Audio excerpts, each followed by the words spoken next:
Dear student, स्वागत है आपका वीर मिश्रा हिंदी एजुकेशन चैनल में। विद्यार्थियों, आप सबका इंतजार अब खत्म हुआ। अब जो है बोर्ड की तैयारी हम सभी करने में जुट जाएंगे और आप बिल्कुल अब बेफिक्र हो करके आप जो है इन सभी पेपर सेट को आप ध्यान देना और अच्छे से आप पढ़ना भी, ताकि आपका एग्जाम में नंबर भी अच्छा आए और आपका ज्ञान भी अच्छे से बढ़े। तो फटाफट आप सभी जुड़ जाइए और ताकि जल्दी से समाप्त भी हो जाए। तो चलिए बिना देर किए हम शुरुआत करते हैं। यह क्या है, पेपर का एक सेट है ना, और हम इसकी शुरुआत करते हैं। तो सभी लोग फटाफट जुड़ जाइए। चलिए शुरुआत करते हैं। देखो इसमें पहला प्रश्न लिखा है कि पद्मलाल पुन्नालाल बख्शी क्या महाकवि हैं, है ना। लिखा है निम्नलिखित कथनों में से कोई एक कथन सही है, उससे हमें पहचानना है। एक कथन सही है, इन चारों में से हमें पहचानना है कि इनमें चारों में से कौन सा हमारा सही है। तो पहला पूछ रहा है कि पद्मलाल पुन्नालाल बख्शी क्या महाकवि के रूप में प्रसिद्ध हैं। करुणा नामक निबंध के लेखक क्या डॉक्टर संपूर्णानंद जी हैं। संस्कृत के 4 अध्याय के लेखक क्या रामधारी सिंह दिनकर हैं, या कुटज के लेखक जयप्रकाश भारती हैं। तो ये 4 ऑप्शन दिया गया और कह रहा है कि इनमें से एक ही सही है और इन चारों में से कौन सा एक सही है। अब आप ध्यान दीजिए, लिखा है कि पद्मलाल पुन्नालाल बख्शी महाकवि के रूप में प्रसिद्ध है। नहीं, जो पद्मलाल पुन्नालाल बख्शी हैं वह एक अच्छे निबंधकार थे, ठीक है ना, वह एक अच्छे साहित्यकार थे, लेकिन वह महाकवि के रूप में प्रसिद्ध नहीं थे। अर्थात कहने मतलब हमारा गलत हो जाएगा। फिर दूसरा लिखा है कि करुणा नामक जो निबंध के लेखक हैं डॉक्टर संपूर्णानंद हैं। नहीं, जो करुणा नामक जो निबंध है उसके जो रचनाकार हैं वह है रामचंद्र शुक्ल जी हैं। आप ये भी याद करते चलिए, ठीक है। फिर तीसरा आपसे पूछ रहा है कि संस्कृत के 4 अध्याय इसके लेखक कौन है। रामधारी सिंह दिनकर, ये आपका सही हो जाएगा। पहले का सी सही हो जाएगा, क्योंकि संस्कृत के 4 अध्याय के जो लेखक हैं वह हमारे रामधारी सिंह दिनकर जी हैं। और चौथा जो दिया है कि कुटज के लेखक जयप्रकाश भारती हैं। नहीं, कुटज के जो लेखक हैं वो हमारे हजाई प्रसाद द्विवेदी जी हैं और कुटज उनका निबंध था, ठीक है ना। तो इस प्रकार से जो हमारा पहले का सही हो जाएगा वो हमारा सही हो जाएगा सी नंबर, ठीक है। अब चलते हैं दूसरे पर। दूसरा प्रश्न पूछ रहा है कि आचार्य रामचंद्र शुक्ल किस युग के लेखक हैं। शुक्ल युग, द्विवेदी युग, शुक्लोत्तर युग या भारतेंद्र युग, है ना। तो ये जो आचार्य रामचंद्र शुक्ल जी की जो आचार्य रामचंद्र शुक्ल क्या है, ये शुक्ल युग के कवि हैं, है ना, क्योंकि इन्हीं के नाम से यह युग चला था और 1919 से 1938 तक इस युग का क्या है, समय काल था, ठीक है ना। तो दूसरे का हमारा ए नंबर सही हो जाएगा। अब तीसरे प्रश्न में चलते हैं। कौन सी कृति इन चारों में से भारतेंद्र जी की नहीं है। 4 लिखा है, अंधेर नगरी हो गया, भारत दुर्दशा हो गया, भारत हरण हो गया, वैदिकी हिंसा हिंसा न भवती, है ना। तो इन चारों में से कौन सी रचना ऐसी है जिसको भारतेंद्र हरिश्चंद्र जी ने नहीं लिखा है। तो आपको पता होना चाहिए कि भारत हरण क्या है, यह जो है भारतेंद्र जी की क्या है, यह रचना नहीं है ना। क्योंकि अंधेर नगरी है, भारत दुर्दशा लिखे हैं और वैदिकी हिंसा हिंसा न भवती, यह भी भारतेंद्र जी की क्या है, रचना है। तो इसमें से हमारा सी नंबर से हो जाएगा, अर्थात जो तीसरा का सी है वही हमारा क्या है, सही है। अब चौथा प्रश्न पूछ रहा है कि विषय और शैली की दृष्टि से जो निबंध हैं उसके कितने भेद होते हैं। विषय और शैली की दृष्टि से निबंध के कितने भेद होते हैं। तो विषय और शैली की दृष्टि से हम देखते हैं कि जो निबंध है उसके 4 भेद होते हैं। निबंध के 4 भेद होते हैं, क्योंकि वो 4 कौन कौन से हैं। एक हो गया वर्णात्मक, दूसरा हो गया विवरणात्मक, तीसरा हो गया विचारात्मक और चौथा हमारा क्या होता है, भावात्मक, है ना। तो विषय और शैली की दृष्टि से इन्हीं 4 प्रकार के निबंध के भेद पाए जाते हैं। अब चलते हैं पांचवा पे। पर्दा कहानी की रचनाकार इसमें कौन है। जैनेन्द्र हैं, यशपाल हैं, शिवानी है, महादेवी वर्मा है ना। तो पर्दा कहानी के जो रचनाकार हैं वह हमारे कौन है, यशपाल जी हैं, ठीक है ना। यशपाल की कहानी है क्या, पर्दा, ठीक है ना। फिर छठा प्रश्न पूछ रहा है कि तीसरा सप्तक जो काव्य संग्रह प्रकाशन था वह किस वर्ष हुआ था। यानी तीसरा सप्तक काव्य संग्रह का प्रकाशन किस वर्ष हुआ, है ना। तो देखो इस दिया है 1948 में, 1939 में, 1959 में, 1940 में। तो इन चारों में से कौन सा ऑप्शन सही होगा। तो बता रहे 1959, है ना। 1959 में जो है अज्ञेय जी ने क्या है, तीसरा सप्तक काव्य का प्रकाशन किया था। ये तीसरा हो गया। पहला हमारा हुआ था 1943 में, दूसरा हमारा हुआ था 1951 में और तीसरा हमारा क्या हो गया, 1959 में तीसरा सप्तक काव्य का प्रकाशन किया गया था। वो तीनों जो है अज्ञेय ने इसकी शुरुआत की थी, ठीक है ना। अब चलते हैं 7 नंबर पर। ये 4 ऑप्शन है ना, इसमें एक ही सही होगा और इन चारों में से एक कौन सा सही है उसे भी बताना होगा। दिया है विचार, पहले हम चार पढ़ लेते हैं। विचार भी थी आचार्य राम शुक्ल का इतिहास ग्रंथ है। उजली आग क्या यशपाल जी लिखे हैं। डॉक्टर नागेंद्र प्रसिद्ध क्या उपन्यासकार हैं। रामस्वरूप चतुर्वेदी क्या सफल भेंट वार्ता के लेखक हैं। आप जल्दी सोचिए और आप सोचते रहिए, आंसर भी मन में आप देते रहिए। देखिए कह कि इनमें से एक सही है। पहला क्या दिया कि विचार भी थी क्या आचार्य रामचंद्र शुक्ल जी की इतिहास ग्रंथ है। बिल्कुल सही है ना, बिल्कुल सही है, क्योंकि यह जो विचार भी थी है यह जो है आचार्य रामचंद्र शुक्ल का यह दिया गया है, ठीक है, उनके द्वारा वाणित है। और दूसरा जो दिया है उजली आग, क्या यह यशपाल का निबंध संग्रह है। नहीं, जो उजली आग है इसे रामधारी सिंह दिनकर जी ने इसे लिखा था, ठीक है ना।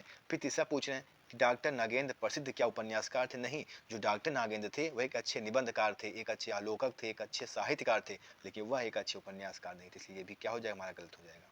ठीक है ना। तो इस प्रकार से जो सात्विक हमारा सही हो जाएगा वो हमारा ए सही हो जाएगा। अब चलते हैं 8वें नंबर पर कि भोर का तारा, यह जो एकांकी है यह किस वर्ष प्रकाशित हुआ था? ठीक है ना। तो यह वर्ष 1938 में, 1937, 1950, 1945 है ना। तो देखिए जो भोर का तारा है, अगर एग्जाम 1945 दिया तो आप 1945 सही मारोगे, अगर 1946 दिया तो 1946 सही मारोगे, यदि मान लो 1945 और 1946 दोनों दिया है तो भी आप 1946 सही मारोगे, है ना। क्योंकि जो भोर का तारा है या जो एकांकी है इसे जगदीश चंद्र माथुर ने लिखा था। किसने लिखा था? जगदीश चंद्र माथुर ने लिखा था। इस भोर का तारा यह क्या है, एकांकी है। तो इस प्रकार से हमारा जो 8वां है उसका हमारा सही हो जाएगा इसमें डी नंबर। अब आगे बढ़ते बिना देर किए हुए 9 नंबर पे कि भारत की एकता ये किसकी रचना है ना। तो भारत की एकता इन चारों ऑप्शन में से क्या क्या दिया गया है? बालकृष्ण भट्ट हो गया, बहादुर शरण अग्रवाल हो गया, धर्मवीर भारती हो गया, हजारी प्रसाद द्विवेदी हो गया, है ना। तो भारत की एकता इसमें कौन सा लिखे हैं? हजारी प्रसाद द्विवेदी जी की रचना है। ठीक है ना। और राजेंद्र प्रसाद जी भी लिखे हैं भारत की एकता, लेकिन इन चारों ऑप्शन में से, इन चार लोगों में से हजारी प्रसाद द्विवेदी की क्या है, यह रचना है। ठीक है ना। तो भारत की एकता इसके रचनाकार कौन है? हजारी प्रसाद द्विवेदी जी। ठीक है ना। इसी प्रकार से क्या है, हम आगे चलते हैं। देखिए आगे प्रयागा पाठ है, क्लास 11 के का भी जो क्लास चलता है हम उसके भी कुछ पाठ डाले हुए हैं, आप इसको ध्यान से पढ़ भी लेना, जो भी आपके क्लास 11 पढ़ने वाले जो विद्यार्थी होंगे उनके लिए। अब आगे चलते हैं बिना देर किए हुए। इसमें हमारा प्रश्न पूछ रहा है, प्रश्न नंबर 10 है कि हिंदी का प्रथम समाचार पत्र कौन था? क्या हिंदी है ना, यानी कि पहला समाचार पत्र कौन था हिंदी में? 4 ऑप्शन दिया गया है, कवि वचन सुधा, उद्दंड मार्टन, समझदारी, हरिचंद पत्रिका, है ना। तो हिंदी का जो प्रथम समाचार पत्र है वह हमारा था उद्दंड मार्टन, है ना। उद्दंड मार्टन क्या है, ये जो हमारे हिंदी का प्रथम समाचार पत्र है और इसको प्रकाशित करने वाला, इसको संपादित करने वाले कौन थे? जुगुल किशोर शुक्ल थे। आप जानते रहिए कि जुगुल किशोर शुक्ल जी ने 30 मार्च 1826 में इस उद्दंड मार्टन नामक समाचार पत्र को संपादित किया था। तो इस प्रकार से क्या है, 10 का हमारा बी नंबर ऑप्शन सही हो जाएगा। 11 हास्य रस का स्थायी भाव क्या है? हास्य तो पता होना होगा, मैंने आपको बता दिया कि जितने भी 10 रस हैं इन सभी 10 रस के क्या है, अस्थायी भाव को आप याद कर लीजिए। अब 12 नंबर चलते हैं कि चरण कमल बंदो हरियाई, इसमें से कौन सा अलंकार है? उपमा है, रूपक है, उत्प्रेक्षा है, इनमें से कोई नहीं है ना। अब देखिए चरण कमल बंदो हरियाई अर्थात इसमें जो है, इसमें है आपका रूपक अलंकार। रूपक अलंकार क्यों है? क्योंकि इसमें जो है भगवान के चरण को क्या है, कमल की समानता से बताया गया है, तुलना नहीं किया गया है। ठीक है ना। क्योंकि जहाँ तुलना होता है वहाँ हमारा हो जाता है उपमा अलंकार, है ना। लेकिन यहाँ पर तुलना नहीं किया जा रहा है, यहाँ पर क्या है, भगवान के चरण को जो है क्या है, कमल के समान बताया गया है, कमल के रूप में बताया गया है, इसलिए यहाँ पर हमारे से हो जाएगा क्या, रूपक अलंकार। तो 12 का हमारे से हो जाएगा रूपक अलंकार। 13 नंबर प्रश्न चलते हैं कि उपसर्ग के क्या नहीं किए जा सकते? खंड, सार्थक खंड, निरर्थक, इनमें से कोई नहीं, है ना। देखिए उपसर्ग जो है क्या है, उपसर्ग एक हमेशा सार्थक खंड होता है, ये क्या है, इसमें से गलत है। ठीक है ना। क्योंकि उपसर्ग के भी खंड भी होते हैं, ठीक है, और निरर्थक खंड भी हो सकते हैं। तो उपसर्ग के नहीं किए जा सकते क्या, सार्थक खंड। ठीक है ना। तो उपसर्ग के सार्थक खंड जो है नहीं होते। फिर चलते हैं 14 नंबर प्रश्न पर कि दैनिक शब्द में किस प्रत्यय का प्रयोग हुआ है? इक है, दिन है, निक है, ये सभी है ना। तो उपसर्ग जो है, देखिए जो 13 नंबर जो प्रश्न है ना, इसमें हमारा सही हो जाएगा, जानते हो क्या, सी नंबर हमारे से, क्योंकि इसमें नहीं वाला प्रश्न पूछा है बच्चों। पूछा है उपसर्ग के नहीं किए जा सकते क्या, निरर्थक खंड उपसर्ग के नहीं किए जा सकते। ठीक है ना। तो 13 हमारा सी नंबर से हो जाएगा। 14 प्रश्न पूछता है कि दैनिक में कौन सा प्रत्यय लगा है? हमारा एक प्रत्यय लगा है। ठीक है ना। वेद पुराण में हमारा कौन सा समास है? वेद पुराण हमारा क्या है, द्वंद्व समास है, क्योंकि जिसमें डैश लगा है बीच में और अलग करने पर वहाँ हमारा हो जाएगा द्वंद्व समास हो जाएगा। फिर 16 नंबर है कि कौन सा शब्द इसमें तत्सम नहीं? मैंने बता दिया तत्सम उसको कहते हैं जो बिल्कुल शब्द शुद्ध हो और वह संस्कृत भाषा का शब्द हो। तो इसमें क्या है, प्रतीत, यह जो क्या यह नहीं है, क्योंकि इसमें नहीं पूछा, ये भी ध्यान दीजिएगा, क्योंकि प्रतीत हमारा क्या है, तद्भव है, बाकी प्रतीत, प्रतिमान, प्रतिबिंब ये हमारी क्या है, तत्सम है। ठीक है ना। प्रतीत हमारा क्या है, लेकिन हमारा इसमें क्या हो जाएगा, ये तद्भव है। इसे 16 का ए नंबर सही है।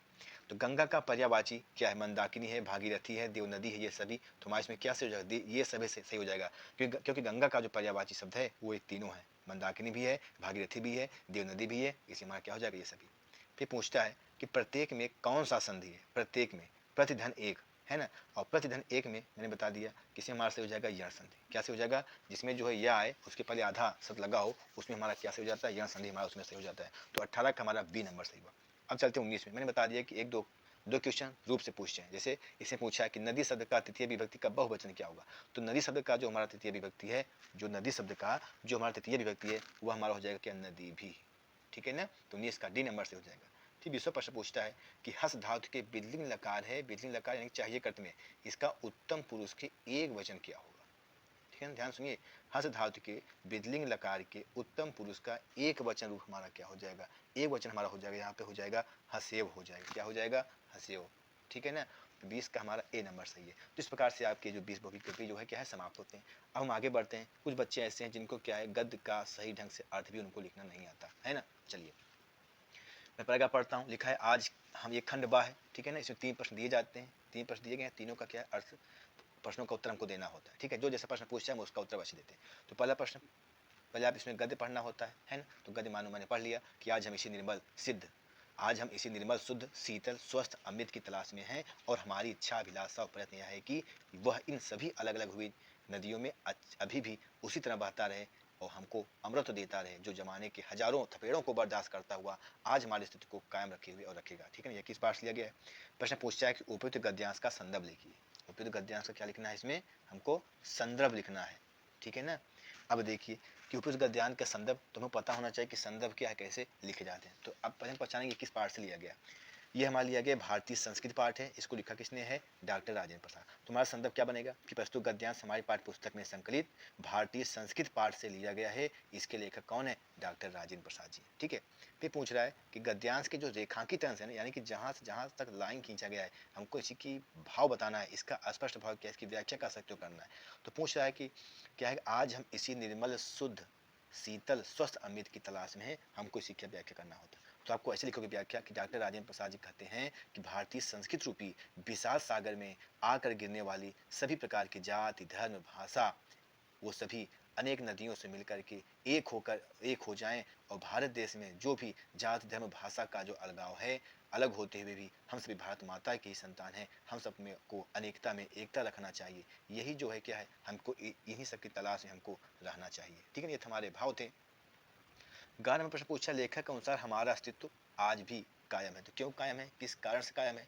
तो लेखक के अनुसार भारतीय संस्कृति की एकता के कारण ही हमारा अस्तित्व आज भी कायम है, क्योंकि हमारी संस्कृतियाँ अगर एक नहीं है तो हमारा अस्तित्व कोई नहीं रहेगा। इसलिए बता रहे हैं कि लेखक के अनुसार हमारा अस्तित्व किस कारण से आज भी कायम है। तो किस कारण से कायम है, लेखक के अनुसार भारतीय संस्कृति की एकता के कारण हमारा अस्तित्व आज भी क्या है, कायम है। अब चलते हैं 22 नंबर प्रश्न पर। देखिए इसमें पैराग्राफ दिया है, ठीक है ना। और पैराग्राफ देने के बाद इसमें जो क्या है वो पूछते हैं, 3 प्रश्न है। पूरा पद्य गद्य कितना है जो मैंने ऊपर पाठ पढ़ा, प्रश्न पढ़ा। लिखा है, पुर ते निकसी रघुबीर बधु धरि धीरे दये मग में डगदे झलकी भरी भाल कनी जल की पुट सूख गए मधुरा धरवे। तो लिखा है कि प्रस्तुत पद्यांश क्या लिखना है, संदर्भ लिखना है और इसकी काव्य सौंदर्य स्पष्ट करना है ना, और इसकी व्याख्या भी करनी है। इसमें बहुत काम इसमें दे दिए गए। तो देखिए इसका संदर्भ आपको पता होना चाहिए, है ना, कि इसके इनको लिखने वाले कौन है जो है। तो इस प्रकार से आपको पता होना चाहिए यह जो वन पथ पर से लिया गया है, और इसको लिखने वाले जो है हमारे तुलसीदास जी हैं। तुलसीदास जी क्या है, इस पैराग्राफ को लिखने वाले। तो लिखा है, पुरते निकसी रघुबीर बधु। तो इसका पहले संदर्भ क्या बनेगा, संदर्भ क्या बनेगा पता है कि प्रस्तुत काव्य पंक्तियाँ तुलसीदास द्वारा रचित वन पथ पर शीर्षक से लिया गया है, ठीक है ना। अब हिंदी में व्याख्या हमको 4 लाइन बताना पड़ेगा, क्योंकि इसमें रेखांकित नहीं किया गया है। अब लिखा है कि पूर्व मतलब सिंहबेरपुर से, है ना, या नगर से आप कह सकते हो। तो नगर से जैसे ही श्री रामचंद्र जी लक्ष्मण और सीता जी के साथ निकल कर धैर्य धारण करके मार्ग में जैसे ही 2 कदम चले थे, वैसे ही सीता जी के भाल अर्थात मस्तक पर, वैसे ही सीता जी के मस्तक पर पसीनों की बूंदें झलकने लगी, और अत्यधिक प्यास के कारण, अत्यधिक थकावट के कारण जो है इनके जो मधुर ओंठ थे वह बिल्कुल सूख गए थे। अर्थात सीता जी अत्यधिक थकी हुई थी और वो अत्यधिक प्यासी हो जाती हैं। फिर उसके बाद वो श्री रामचंद्र जी से पूछती हैं, लिखा है, फिर बूझती हैं, फिर पूछती हैं, क्या चलनो अब केतिक, अभी कितना चलना है। पर्ण कुटी करिहों की तरह, हम पत्तों वाली वह कुटिया कहाँ बनाएंगे। फिर आगे दिया है कि ती की लखी आतुरता, ती माने पत्नी, अपनी पत्नी की ऐसी व्याकुलता को देख करके श्री रामचंद्र जी के सुंदर आंखों में आंसू आ गए, ठीक है ना। ये इसकी व्याख्या थे, ये इसके अर्थ थे। अब दूसरा प्रश्न पूछ रहा है कि किस कारण सीता जी के माथे पर पसीना आ रहा था, क्यों ओंठ सूख गए थे। तो अत्यधिक चलने के कारण जो है उनके माथे पर पसीना आ रहा था, और अत्यधिक प्यास होने के कारण उनके क्या ओंठ सूख गए थे। श्री रामचंद्र जी के नेत्रों में आंसू क्यों बहने लगे थे। श्री रामचंद्र जी के नेत्र में आंसू से बहने लगे थे क्योंकि राजमहल का सुख का भोग करने वाली ये जो सीता जी हैं आज कठोर मार्ग में चल रही हैं, जो कि अत्यधिक थकावट और प्यास के कारण व्याकुल है, ठीक है ना। ये हमारे 22 का आंसर था। अब आगे चलते हैं। निम्नलिखित लेखकों में से किसी एक लेखक का जीवन परिचय तो आपको याद ही करना होगा। मैंने आपको बता दिया है कि शुरुआत के 3 गद्य का 3 पद्य का आप जीवन परिचय याद कर लीजिए, है ना। इसमें से एग्जाम में आपका जरूर पूछेगा। अब चलते हैं संस्कृत में, ठीक है ना। गद्यांश का संदर्भ सहित क्या है, हमको इसका अर्थ बताना है, ठीक है ना। तो गद्यांश पढ़ लेना है, संदर्भ पढ़ लेना है। अब गद्यांश पढ़ते अर्थ बताएंगे, लेकिन संदर्भ इसका कैसे लिखना है, यह जो है हमारा मानव जीवन संस्करण यानी कि हमारा क्या है भारतीय संस्कृत से लिया गया है ना। तो इसके अब आप देखो संस्कृत का कैसे लिखा जाता है संदर्भ। प्रस्तुत संस्कृत गद्यांश हमारी पाठ्य पुस्तक हिंदी के संस्कृत खंड में से संकलित भारतीय संस्कृत नामक पाठ से लिया गया है ना। चलिए इसके संदर्भ में अब जो हम इसका अर्थ बताते हैं। इसका जो व्याख्या कभी नहीं डाला जाता, हेडिंग अनुवाद डालते हैं, है ना, या अर्थ डाल सकते हैं। तो चलिए अर्थ बता रहे हैं, आप ध्यान देना। लिखा है मानव जीवन से संस्करणम संस्कृति, यानी कि मनुष्य जीवन का संस्कार करना ही संस्कृति कहलाता है। मानव जीवन का या मानव जीवन का संस्कार करना ही संस्कृत कहलाता है। फिर आगे लिखा है अस्माकम पूर्वजा, हमारे पूर्वज मानव जीवन के संस्कर्तुम महानम महांत प्रयत्न अकुर्वन्, बता रहे हैं कि हमारे पूर्वजों ने मानव जीवन का संस्कार करने के लिए बहुत प्रयत्न किया था। हमारे पूर्वजों ने मानव जीवन को संस्कारित करने के लिए बहुत प्रयत्न किया था। ते अस्माकम जीवनस्य, उनके लिखा है ते अस्माकम जीवनस्य, है ना, उन्होंने हमारे जीवन के संस्कार के लिए, लिखा संस्करण है संस्कार के लिए जो भी आचार विचार का प्रदर्शन किया, लिखा है अदर्शयत, ठीक है। तो बता रहे हैं कि ते अस्माकम जीवनस्य, उन्होंने हमारे जीवन के संस्कार के लिए जो भी आचार और विचारों को दिखाया था, तत्सर्वम अस्माकम संस्कृति, वे सभी हमारी संस्कृति है। तो फिर से इसका अर्थ देख लीजिए, मानव जीवन का संस्कार करना ही संस्कृति है। हमारे पूर्वजों ने मानव जीवन का संस्कार करने के लिए बहुत प्रयत्न किया था। उन्होंने हमारे जीवन के संस्कार के लिए जिन आचारों विचारों का प्रदर्शन किया, वही सब हमारी क्या है, संस्कृति है, ठीक है ना। आप चलते हैं अगले पे। खाना नंबर क्या कर रहा है, संस्कृत पद्यांश है और उसका क्या है, आपको हिंदी में अनुवाद बताना है, ठीक है। अब आप देखिए संस्कृत का जो इसमें पद्यांश में पढ़ रहा हूँ, लिखा है किंचिद गुरुतरम भूमे। अब हम इसको तुम पहचानेंगे किस पाठ से लिया गया है, संदर्भ क्या बनेगा इसका। प्रस्तुत श्लोक हमारे संस्कृत हिंदी के संस्कृत खंड के जीवन सूत्राणी नामक पाठ से अवतरित है ना। इसमें क्या है, यक्ष और युधिष्ठिर क्या है आपस में प्रश्नोत्तर करते हैं। तो उन्होंने मतलब यक्ष क्या है, युधिष्ठिर प्रश्न पूछे इसमें क्या कि किंचिद गुरुतरम भूमे और किंचिद उच्चतरम च खात, है ना। यानी कि लिखा है किंचिद गुरुतरम भूमे, अर्थात पृथ्वी से बड़ा कौन है, अर्थात पृथ्वी से बड़ा कौन है।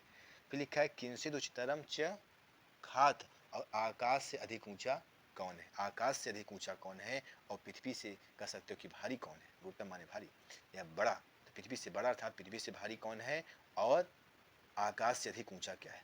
फिर लिखा है किंचिद शीघ्रतरम वातात्, अर्थात वायु से तेज चलने वाला क्या है, वायु से शीघ्रगामी कौन है, अर्थात वायु से तेज चलने वाला कौन है। फिर लिखा है किंचिद बहुतरम तृणात्, तृणात् मतलब जो तृण अर्थात तिनके से अधिक छोटा क्या है, ठीक है ना।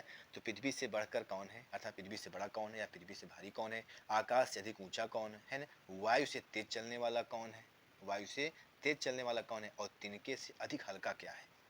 अब इसका उत्तर देते हुए युधिष्ठिर क्या कहते हैं कि माता गुरुतरा भूमे, कि माता जो है क्या है, हमारी पृथ्वी से भारी है, अर्थात पृथ्वी से अधिक भारी माता है, और आकाश से अधिक ऊंचा पिता है। लिखा है पितो उच्चतर अस्तथा, अर्थात जो है आकाश से अधिक ऊंचा पिता है।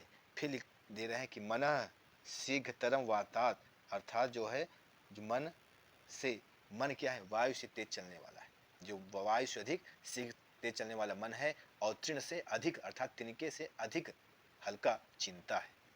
तो फिर इस पूरे कर्ष देख लीजिए कि पृथ्वी से बड़ा कौन है, आकाश से अधिक ऊंचा कौन है, वायु से तेज चलने वाला कौन है, तिनके से अधिक हल्का क्या है, ठीक है ना, अर्थात तिनके से क्षीण क्या है, तिनके से अधिक हल्का क्या है। तो क्या बता रहे हैं, युधिष्ठिर उत्तर देते हैं कि पृथ्वी से अधिक भारी माता है, आकाश से अधिक ऊंचा पिता है, वायु से तेज हमारा मन है, और तृण से अधिक हल्का हमारी चिंताएं हैं। इस प्रकार से क्या इसके आपका अर्थ हो गया, ठीक है ना।